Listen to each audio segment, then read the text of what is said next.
Amém? Queridos, eu queria começar essa ministração. Quem aqui faz compra em mercado? Eu vou direto em mercado. Quem aqui faz compra? O homem não faz compra muito, né? Mas eu vi você mandando ele baixar a mão. Ele não vai não? Só quis dizer que vai? Mas faz sim. A gente faz compra no mercado. Agora eu quero que você imagine comigo, com a sua mente fértil e santa, você entrando no mercado, pegando o carrinho maior que tem. Sabe aquele lá aqueles carrinhos que tem naqueles atacadão, naqueles, né, atacadista? Você pega aquele carrinho daquele tamanho, o maior que tem, porque não dá para você entrar com trator, com a carreta, então você pega aquele maior. E aí tudo que você tem vontade, pensa no que você tem vontade, né, de pipoca a chocolate, tudo, das panelas, aquele jogo de faca, aquela coisa, aquele micro-ondas, você pega tudo, você vai enfiando naquele carrinho, mas você sabe que não tem como pagar, você sabe que você vai meter um cartão lá e você já está pensando como é que eu vou fazer essa fatura, mas você está pondo, porque é tudo que você deseja, e você todo preocupado ali, mas eu quero isso, eu tenho vontade de ter isso, então você está no teu tempo de loucura, enchendo o carrinho, e aí você chega lá no caixa com aquele carrinho super lotado, o pacoteiro nem sabe o que vai fazer, de tanta coisa que ele tem para empacotar, e você chega ali também não sabendo como é que o que vai acontecer, porque o seu cartão, o limite é R$1.000, e a sua compra já deu uns 15 mil, e você está ali, doido naquele caixa, e a menina apavorada, olhando para você, dizendo que compra doida, nunca passou no caixa um negócio desse jeito, e aí ela faz tudo lá, e quanto deu? Olha, nem vou falar, porque senão eu vou derrubar você. Aí ela fala, eu tenho uma notícia para te dar. Sua conta já foi paga. Está tudo pago. Sua conta está tudo paga. É só você pôr no seu caminhonete, no seu caminhão e ir embora. Como que você se sentiria? Como que você se sentiria nesse momento? O que você queria mais saber nesse momento? O que é? Quem pagou, né, Jorge? Quem pagou? Quem pagou essa conta que não tinha jeito de eu pagar para me dar tudo que eu queria? Quem sabia tudo que eu queria, né, que eu estava aqui pegando tudo que eu queria? Quem que com tanto amor decidiu fazer isso por mim? Isso é a graça, querido. Isso é a graça de Deus. E essa graça de Deus, ela é esse presente, né, esse cuidado de Deus para com as nossas vidas. Assim como, né, o presente aí revela o cuidado e a intenção, a graça, ela revela o coração de Deus para nós. Esse é o coração de Deus. Querido, nós temos uma dívida impagável. Nós não poderíamos pagar, mesmo porque nós estávamos mortos nos nossos delitos e pecados, e o morto não paga a dívida. Aliás, ele deixa para o vivo pagar. Mas Deus é esse que pagou a dívida, é esse que rasgou esse escrito de dívida que havia a nosso respeito, cravando na cruz, para nos libertar de todo o pecado e de toda a prisão. Efésios 2:8, deixa isso claro, assim como lá no mercado você não sabia como pagar e preocupado com essa dívida, eu sei que nós ficamos às vezes preocupados com o nosso estado, as nossas, não só dívidas, os nossos pecados, a depressão, a tristeza, nós estamos tão preocupados com tantas coisas que a gente não sabe o que fazer. E essa graça, né, reveladora de Deus é que vai nos dar uma direção, vai nos dar um norte para aquilo que nós vamos fazer. E isso, querido, não vem de nós, assim como você não sabia quem pagou, né, o valor daquele carrinho, o valor daquela compra, diferente nós sabemos quem pagou o preço pelo nosso pecado. E isso não tem nada a ver com a gente, é com Ele. Ele nos amou primeiro. Foi Ele que nos chamou, Ele que nos resgatou, Ele que nos viu, Ele que bateu a porta do nosso coração. A decisão foi totalmente dEle de nos alcançar. Não foi nada de nós.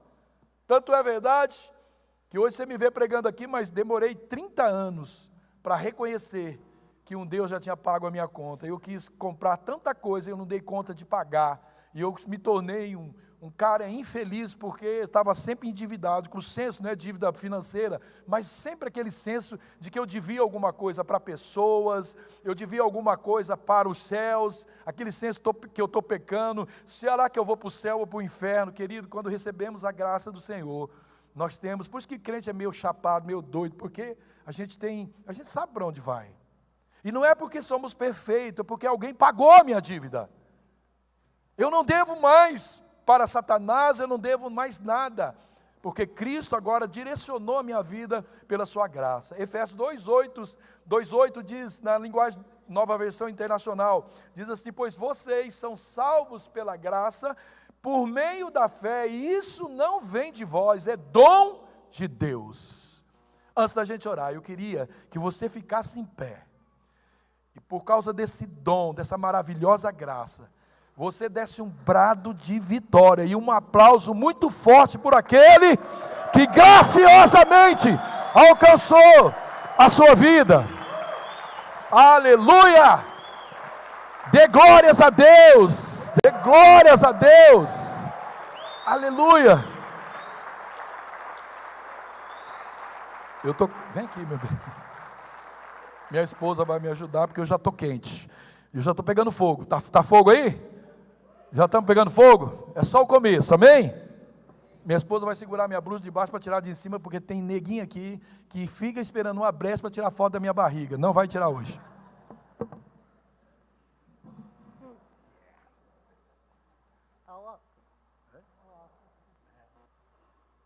Meu Deus, está calor demais aqui em cima. É o fogo do Espírito, amém? Muito obrigado, amor. É isso aí, a auxiliadora. A auxiliadora é para isso também, amém? Pode sentar, querido. Agora, o que a graça de Deus revela para nós sobre Deus? O Salmo 145, versículo 8, 9, responde: o Senhor é misericordioso e compassivo, paciente e transbordante de amor. O Senhor é bom para todos, a sua compaixão alcança todas as criaturas. Vou ler de novo, Salmo 145, 8 e 9. O Senhor é bom, o Senhor é misericordioso e compassivo, paciente e transbordante de amor. O Senhor é bom para todos e a sua compaixão alcança todas as criaturas. Você consegue imaginar, se você fosse aquela pessoa do carrinho, mas você está com você já odiou pessoas, você já até matou pessoas, você já viveu a pior coisa da sua vida, mas aquela caixa não sabe de nada. Aquela pessoa que pagou a sua dívida, talvez saiba um pouco, mas ela pagou mesmo assim. Agora Deus, querido, nos conhecendo como nós somos, porque Deus conhece até os nossos pensamentos, Deus conhece até o que eu vou pensar. E mesmo assim, sabendo do meu pecado, da minha rejeição a Ele, que eu não queria, eu não aceitava, mesmo assim, pela sua misericórdia, sua bondade, compassividade, sua paciência para comigo, Ele é longânimo. Deus não é um Deus que se ira quando eu peco, quando eu falho. Ele é longânimo, Ele me dá essa longanimidade. Vai sim ter um limite, mas o limite de Deus, querido, para o ser humano chegar nesse limite é muito difícil, mas Ele pode sim chegar, de uma forma muito fácil, rejeitando o amor, a compaixão, a paciência, ignorando a longanimidade de Deus. Quando nós não nos importamos que Deus é isso para nós. Então essa graça, ela nos mostra esse caráter de um Deus bondoso. E esse Deus, Ele estende, essa graça indistintamente, sem exceção. Ele não é um Deus que escolhe pessoas para salvar. Tudo que Deus fez naquela cruz, em Cristo Jesus, foi para toda a humanidade. Por assassino, pedófilo, foi para todo tipo de pessoa. Para o prostituto, o mentiroso, para todo mundo Deus fez. Agora, para eu entrar nesse ambiente, dessa maravilhosa graça do Senhor, eu preciso receber Cristo na minha vida. Porque só através de Cristo, Cristo é o caminho da graça. Graça é um favor que eu não mereço.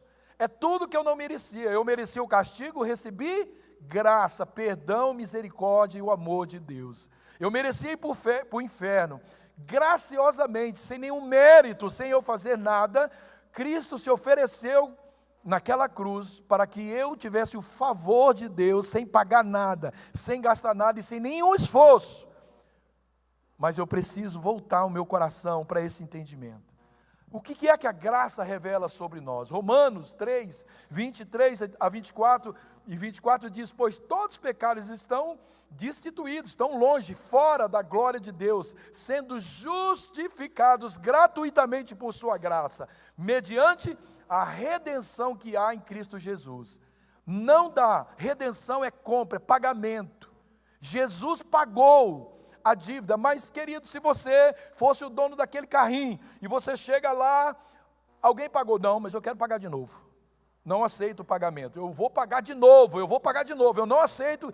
Pois é isso que nós fazemos com Cristo, com Deus, rejeitando a sua graça. Ele derramou graça para o perdão dos meus pecados, para a cura do meu físico e da minha alma, mas eu rejeito essa graça. Então, a Bíblia diz que eu sou, que eu permaneço no estado em que eu estava, destituído, separado de Deus. Porque o pecado é isso, é a separação. O pecado é que nos separa, a Bíblia diz, que nos separa de Deus. E a graça, querido, ela expõe a nossa condição real. A minha e a sua condição real, antes de Cristo, é separado de Deus. Não há comunhão fora de Cristo. E Cristo oferece essa graça sem nenhum mérito, não é para quem merece alguma coisa. Nós nos reconciliamos com Cristo por causa da bondade de Deus, por causa do amor de Deus, não é por nada que eu tenha feito. É só um desejo de conhecer e uma entrega. Eu digo: Deus, eu me rendo, eu não dou conta de mim. E a gente quer dar conta até de pessoas, a gente quer dar conta de todo mundo, e a gente não dá conta nem da gente. Querido, a graça também é ela que constrói uma comunhão. Porque, esses dias eu estava conversando, não lembro com quem, mas eu converso isso com a Márcia direto. Eu vou às vezes ministrar fora, mas você está lá no ambiente de igreja, é gostoso. E a gente, quando vai em algum lugar, que, para mim, querido, o culto de manhã só tem isso que é ruim. Porque à noite eu fico perdido. Eu quero estar em algum lugar, eu quero estar em algum lugar, porque eu amo comunhão, eu amo igreja. Sempre fui desse jeito, desde quando me converti. Eu amo estar no meio de crente, eu amo estar nesse ambiente, querido, porque a graça me alcançou, e a graça me empurra, me impulsiona, para eu ter comunhão com os irmãos. É claro que às vezes, querido, o irmão se torna até inconveniente, a gente também às vezes, a gente tem comunhão demais, e a Bíblia até diz assim: não vai muito na casa do seu irmão para ele não enjoar de você, mas a gente não chega a esse limite, mas é gostoso demais. Efésios 2, 19 a 22 diz: portanto, vocês já não são estrangeiros, nem forasteiros, mas concidadãos dos santos, e membros da família de Deus. Diga: eu sou membro da família de Deus. Diga: eu fui edificado sobre o fundamento dos apóstolos e dos profetas, tendo Cristo como pedra angular. Olha o que a Bíblia diz, não precisa repetir agora. Neste Senhor todo edifício é ajustado e cresce para tornar-se santuário dedicado ao Senhor. Neles vocês também estão sendo edificados juntos para se tornarem morada de Deus por seu Espírito. Então, querido, a graça de Deus, ela revela que nós somos famílias de Deus. A Bíblia diz que é bom congregar, que Deus ama a comunhão. Olha quão bom e suave é que os irmãos vivem em comunhão. Deus ali naquele ambiente, Ele ordena a sua bênção. Então, juntos, quando nós estamos juntos, nós juntos formamos esse templo que Deus habita. O corpo de Cristo, Ele é o cabeça, Ele habita no meio da comunhão, Ele habita no meio do seu povo, é quando nós congregamos. Então existe uma visão deturpada de ser igreja. Não, eu não vou na igreja mais, eu sou a igreja. Você é a igreja se você estiver congregando, você estiver ligado. Porque o meu braço, se eu arrancar o meu braço e colocar no lugar, ele não pode dizer mais que é o meu corpo. porque está desligado e ele vai morrer. Eu vou sofrer com isso, mas ele vai morrer, ele vai apodrecer e vai acabar. Então nós somos igreja quando nós estamos ligados ao cabeça que é Cristo. E a graça é que nos introduz essa mentalidade, esse estilo de vida, é a graça. A graça, querido, é ela que gera em nós esperança. A primeira carta de Pedro 1,3 diz: bendito seja o Deus e Pai de nosso Senhor Jesus Cristo, conforme a sua grande misericórdia, Ele nos regenerou para uma esperança viva por meio da ressurreição de Jesus Cristo dentre os mortos, para uma herança que jamais poderá perecer, macular-se ou perder o seu valor, herança guardada no céu para vocês que, mediante a fé, são protegidos pelo poder de Deus até chegar à salvação, prestes a ser revelada nos últimos tempos. Então a graça é que nos mantém nessa esperança. Esse favor de Deus, essa convicção que eu espero alguma coisa. Eu não estou ao léu, não estou caminhando para o nada, eu não ando vazio de um futuro, sem perspectiva nenhuma, não. Eu estou olhando para o alvo.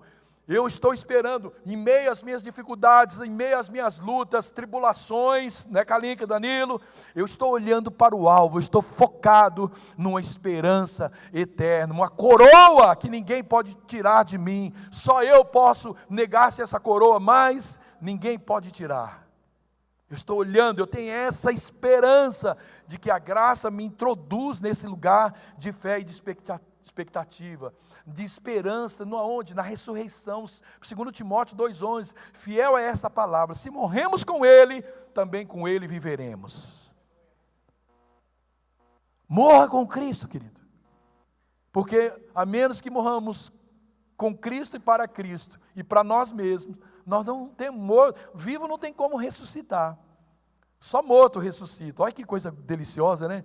Só morto. Então, se você quer ressuscitar, você tem que morrer. E nós mantemos essa esperança, porque essa palavra é fiel. Nós morremos para o mundo, morremos para nós mesmos, mas nós ressuscitamos para viver para Cristo. E essa vida, essa nova vida, ela tem uma garantia da eternidade. Romanos 8,18, considero que os nossos sofrimentos atuais não podem ser comparados com a glória que nos será revelada. Você está muito preso nesse século, está muito preso nesse mundo, nas ocupações desse mundo, você está muito ligado aqui, esse mundo que nos traz, querido, quem não passou por isso? Eu passei e estou passando por esse tempo, sabe, de um pouco de preocupação, de um pouco de depressão, cansaço, todo mundo passa por isso, mas, querido, nada disso pode ser comparado a uma glória que nos é revelada. Nós estamos esperando algo muito maior, que vale a pena qualquer tipo, assim como aqueles apóstolos, assim como Jesus, que reina em glória ao lado do Pai, e recebeu um nome que está sobre todo nome, todo o poder lhe foi dado, todo joelho se dobrará diante dele, toda língua confessará que Ele é Senhor, e nós, a Bíblia diz que reinamos com Ele em fé. Mas não é só isso. Às vezes nós nos desligamos da graça, dispensamos a graça, porque nós nos prendemos em questões que estão afligindo a nossa vida. Diga a essas questões: você não é maior do que a graça que eu recebi. Eu estou de olho numa esperança maior. Nada de tribulação, nada de luta, de adversidade, de enfermidade pode me roubar essa esperança da vida eterna. Eu estou ligado com Cristo. Agora, que resposta prática que eu posso dar para a graça do Senhor? Sendo grato. Você é grato, querido? Eu sou grato por essa graça. Você cultiva um louvor constante na sua vida, uma vida de adoração, a despeito de tudo? Ou nós murmuramos, esquecemos que o Deus que já pagou as nossas dívidas está sempre pronto a nos perdoar, nos curar, nos receber, sabe? Se Deus, querido, não resolver o nosso problema, não nos auxiliar nas nossas questões adversas, muito menos nós ou pessoas. A gente geralmente corre para tudo e deixa Deus por último. E essa é a hora do maior louvor, porque mesmo Ele não se sente um Deus rejeitado, Deus, Ele está olhando assim, e Ele está vendo você ir para todo lado, querendo resolver isso na religião, querendo resolver isso em tantos lugares que onde Ele não está, mas quando você se volta para Ele, Ele está lá. Eu não vi a hora de você vir aqui. Ele não vai dizer, igual a gente faz. Agora que você correu para todo lado, aí você vem me procurar, então aqui para você. Deus não faz isso. Deus faz pelo contrário, muito contrário. Uau, você veio e eu estava te esperando. Eu estava aqui, sabe, compassivo. Eu estava aqui longanimamente te esperando. Eu sabia que uma hora você viria a mim. E como eu te quero, como eu te amo. Sabe, a gente precisa cultivar isso. Então cultive essa vida de adoração, independente do que você está passando. Reconheça na sua vida, querido, que tudo é graça, é dom de Deus. Reconheça que você não merece, eu não mereço nada, nada. Tudo é graça. Bondade de Deus sobre nossas vidas. E aí nós vamos encontrar motivo para ter uma vida de adoração. Quando nós vivemos esse estilo de vida, o que nós fazemos? Essa graça passa em nós e ela se estende ao próximo. Ela se estende a outros, porque é isso que Deus quer. Ele quer que ser visto através da nossa vida, para que outras pessoas o conheçam. Mateus 6, 14 e 15, porque se perdoardes aos homens as suas ofensas, também o vosso Pai Celestial vos perdoará. Mas se não perdoardes aos homens, também o vosso Pai não perdoará as vossas ofensas. O que é que nós fazemos? Nós estendemos o perdão que nós recebemos de Deus a outras pessoas. Nós não esperamos os pecadores, ou aqueles que falharam com a gente, ou quem nós falhamos, nos procurar. Nós é que fazemos esse papel. Porque somos tão tocados pela graça, querido. Então estamos tão felizes, porque nós estávamos perdidos e fomos achados, que agora nós tornamos agente da graça do Senhor, nós conduzimos a graça do Senhor ao próximo, então nós não temos dificuldade de perdoar, porque a graça me faz saber que se eu não perdoar, eu não sou perdoado, mas quando eu sou perdoado, eu não tenho outra coisa a fazer. A minha dívida era grande demais, lembra do carrinho? Eu não conseguiria pagar, eu ia arrumar um monte de problemas para a minha vida. Como que você não vai testemunhar um ato desse? Como que você não vai passar para frente um ato desse?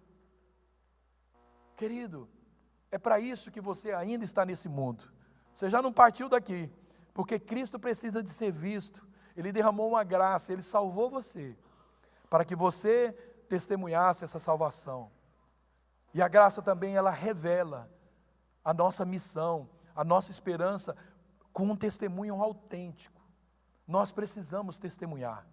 Nós precisamos, querido, sabe, estar debaixo de uma missão. Nós compartilhamos com ousadia como a graça tem transbordado na nossa história, na história da nossa vida, na história da nossa família.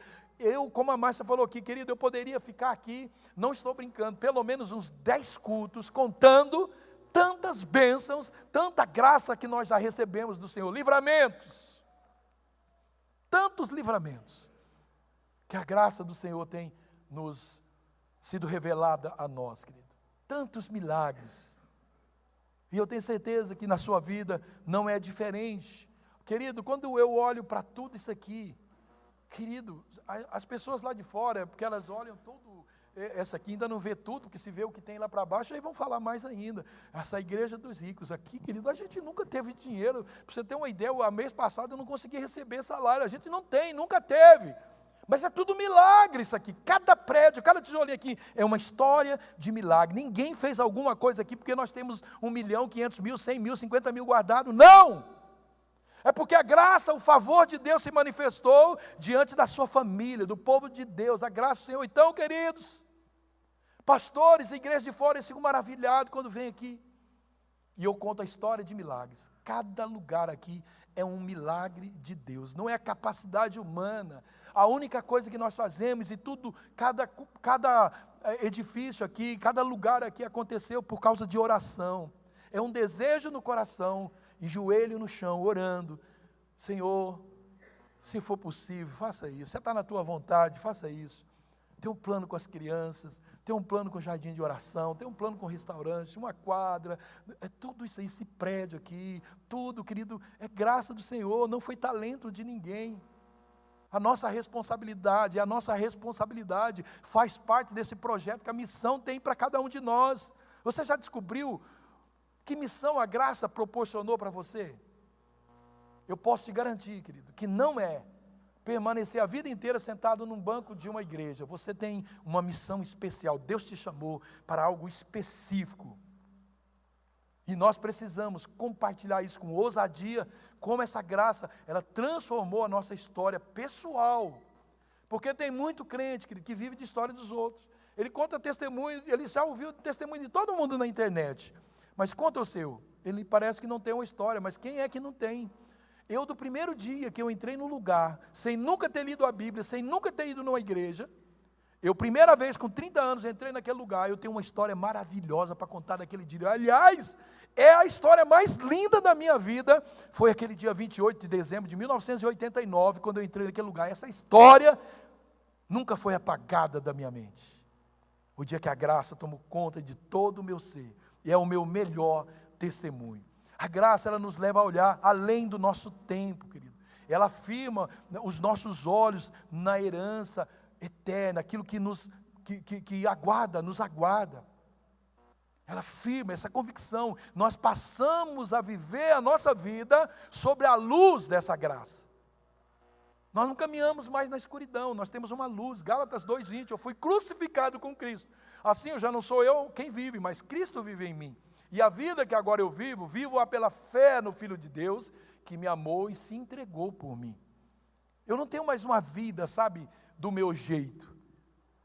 A minha vida que eu tenho agora, eu vivo essa vida pela fé no Filho de Deus, pela fé em Cristo Jesus. É essa vida, porque esse Cristo, esse Deus de tal maneira me amou, que Ele se entregou por mim, e eu não posso negar isso, eu não posso negar essa verdade. Os milagres que eu experimentei, os livramentos que eu experimentei, não me permitem negar essa verdade.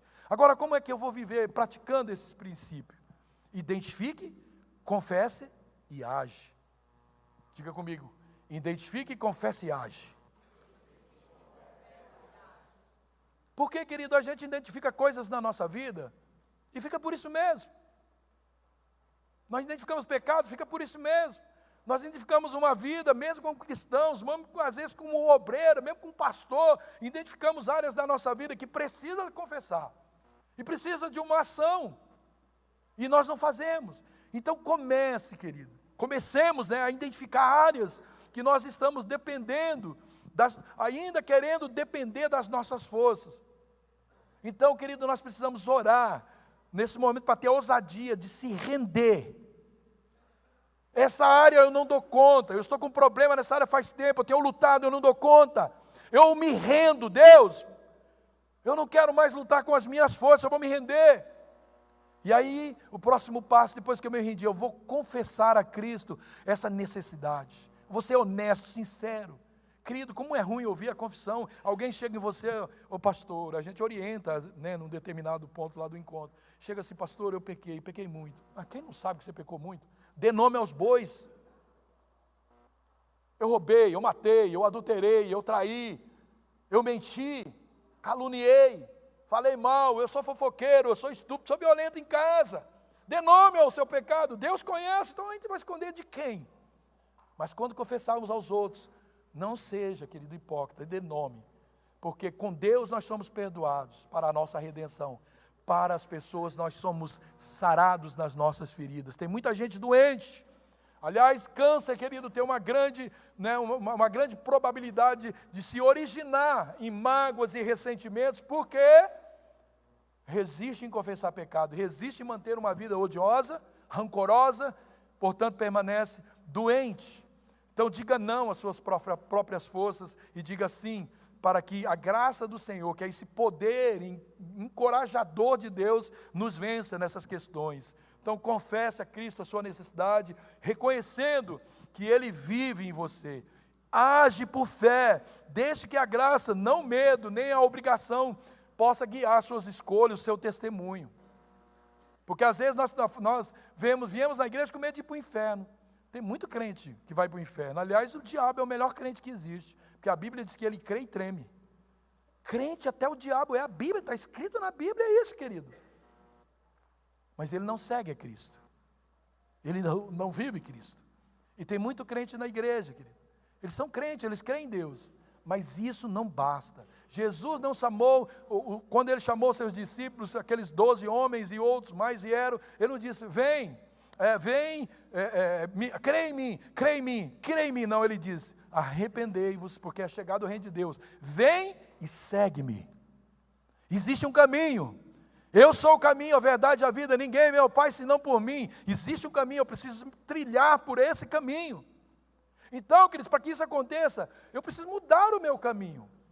Eu preciso mudar áreas da minha vida que precisa ser transformada. E há muitas áreas da nossa vida, não vai parar nunca. Você pode ser o melhor cristão do mundo, o maior seguidor de Jesus, assim como eram aqueles apóstolos, que mesmo na mesa, horas antes de Jesus morrer, eles estavam discutindo quem era o maior. E tinha um ladrão ali no meio também, pensando em como roubaria Jesus. Era Judas. Então, querido, sempre foi assim a humanidade. Nós precisamos nos desprender e permitir que Cristo entre nessas nossas necessidades, nessas nossas debilidades e transforma a nossa vida. Quem é que faz isso? O Espírito Santo. E eu quero te perguntar, em que área da sua vida você mais precisa deixar que essa graça reveladora de Deus transforme você? Qual é a área que você tem lutado? Você já se deu conta que não vence isso, não vence esse pecado, não vence essa luta, não vence esse estilo de se relacionar com a esposa, com filhos, com o esposo, com a mãe, com a sogra, com o pai. Você se rendeu já isso aos pés de Jesus. Precisamos, querido, orar, pedir para que Deus nos conceda essa graça, para que seja revelado quem Ele é, mas também quem eu sou, porque assim eu posso viver no poder de Deus. E eu quero terminar essa palavra ilustrando a graça da forma que o Espírito Santo me trouxe essa madrugada. Eu fui dormir quase 3 horas, né, mano? Eu já estava dormindo, era quase 3 horas. Eu fui dormir, fomos no culto ontem em Rebouças, cheguei bem tarde, aí fui estudar e fiquei até a madrugada, mas acordei muito cedo, estava escuro ainda, eu não sei que hora que era, mas eu fiquei deitado, meditando na palavra, mas Deus sempre assim continua falando. Eu acho aqui que não muitas pessoas conhecem circo. Quem aqui nunca foi num circo? Levanta a mão, você nunca foi num circo. Mas eu posso te garantir uma coisa, você já foi palhaço de um circo. E eu também. Pensou, seu Daniel, esse palhação bigodudo aí? Porque você já foi graça de muita gente, mas de uma forma tão terrível. Já riram muito de você. Lembra aquela época que você andava caindo para a rua, os outros passavam e riam, olha a pinganhada, olha lá, cambaleando. Qual é o momento que você mais ri no circo? É o palhaço. É o palhaço ou não é? O momento que a gente mais ri. E eu fiz questão de anotar, levantei e fui anotar tudo isso aí. É o palhaço que faz todos rir no circo às custas de coisas que só dão errada. Você já viu algum palhaço se dar bem? Ele arma para dar um tapa no seu contra-rega ali, ele abaixa e soca no palhaço e cai a galhar. Todo mundo só ri das pancadas que ele leva e de tudo que dá errado ali. Eu não lembro como é que é, mas o Júnior ri até hoje. Porque eu estava no circo lá com as crianças e com as crianças. Eu e o Júnior estava junto, né? Estava tentando naquela época ganhar a Melissa. Então qualquer coisa ele ia. Se eu falasse para ele engraxar, qualquer coisa ele ia também. E aí o palhaço está lá na frente, ele pergunta, não lembro como que é, quem é homem? Então, levanta a mão. Quem não sei, quem é gay? Levanta a mão. Quem é homem? Levanta a mão. E aí uma hora ele gritou e eu, pá! E não era naquela hora para eu levantar a mão, né? Todo o circo deu risada aí do palhaço de mim, né? Então, só coisa que dá errada. E se ele apanha, todos ri. Se ele cai, aí leva um tombo, é só gargalhada no circo. Mas a atuação desse palhaço, ela não tem risco algum. É tudo ali no chão. Mas sabe, querido, na vida real, que todos nós, tanto os palhaços quanto a plateia, são a mesma coisa. É um rindo da tragédia do outro. E isso é que é viver longe da graça de Deus. Como a gente ri das tragédias dos outros, mas a gente também é uma tragédia para os outros. A gente, né? Uma vez o pastor Sandro me ligou que ele Ele foi tirar um parafusinho de uma pecinha pequena, a chave de fenda escapou e vazou do outro lado da mão dele. Ele foi me contar isso, eu não parava de rir. O cara lá com a chave de fenda enfiada aqui, eu não contive. E quem aqui não ri quando vê alguém cair um tombão? Você vai lá, socorre às vezes, né, no momento, mas depois você vai rir. Tanto a plateia como aquele palhaço, é a mesma coisa, querido. A gente está nas mesmas condições. Uns rindo da tragédia dos outros e vivendo longe da graça. Porém, né, quando Jesus ele entra nas nossas vidas, ele nos tira dessa condição de palhaço, para ser o quê? Trapezistas. Uau! Para ser trapezista. Enquanto o palhaço ele não sai do chão, arrancando risos ali da plateia, se dando mal, o trapezista ele permanece no ar. Ele deixa a plateia torcendo para que tudo dê certo. O palhaço a gente torce para ele dar errado. O trapezista a gente não torce para ele dar errado. Aliás, a gente fica tenso para que nada dê errado. O trapezista, ele também corre risco, ele corre perigo de vida, se arriscando em cada movimento. Mas a cada um ele arranca aplausos. Ninguém torce para ele cair. Mas já o palhaço, todo mundo torce para ele se lascar. Deus nos chamou para ser trapezista, querido. Enquanto o palhaço ele tem um contra-rega, que geralmente é um só, que só aproveita dele. Dá tapa, dá rasteira, derruba, dá tapa na poupança, né? Faz de tudo. O trapezista ele tem muitos auxiliares que assegura a vida dele em cada movimento que ele faz. Cada movimento. Lá embaixo tem uma rede de proteção, fica gente ali em volta, fica médico, fica enfermeiros ali, socorristas. Lá em cima ele tem geralmente uma partner que ajuda ele, passa talco, um talco ali naquele, e ele se prepara. O trapezista, ele medita antes de cada movimento. O palhaço, quanto mais ele expõe seus movimentos espalhafatosos, mais engraçado fica. O que eu quero trazer, querido, com essa comparação. Sem a graça de Deus manifestando em Cristo, nós somos palhaços nessa vida. E o diabo está rindo de nós. O inferno e os demônios é a plateia. E nós fazendo graça para eles. Todo mundo está rindo da nossa atuação. É isso que é sem a graça do Senhor. Mas Deus, esse Pai amoroso, Ele nos criou para a gente ser trapezista. Enquanto o palhaço ele faz suas peripécias, não saindo do chão, para ver o trapezista, todos olham para cima. E quando dão certo, as coisas que o palhaço faz, não tem graça nenhuma. Não é verdade que às vezes ele faz alguma coisa que dá certo, a gente logo fica esperando, ele vai levar chumbo de novo. Aí a coisa se reverte, a gente fica esperando isso. Quando tudo dá certo, em cada movimento do trapezista, é o contrário, ele arranca não só riso, sarcásticos, irônicos, mas admiração e aplausos. A graça, ela nos traz sim alguns riscos, mas ao mesmo tempo, o cuidado, a proteção e a admiração de quem contempla. A admiração. Há sim uma grande plateia nos observando. A Bíblia diz que você é uma carta viva. E essa carta que você é foi escrita pela mão de Deus. Você está aí para as pessoas olhar para cima, não para baixo. Para as pessoas te veem como trapezista. Porém, mais do que isso, Deus, Ele observa os seus movimentos. Faz com que as pessoas olhem para o alto, admirados. E eu quero te perguntar, é assim mesmo ou as pessoas olham para você? Porque você já viu alguém olhar para uma pessoa que fez algo ruim, que desagradou e fazer? Ninguém faz isso. Mas quando faz algo bom, diz, uau, uau. Mas quando faz algo ruim, a gente maneia a cabeça assim, ó, olhando para o chão.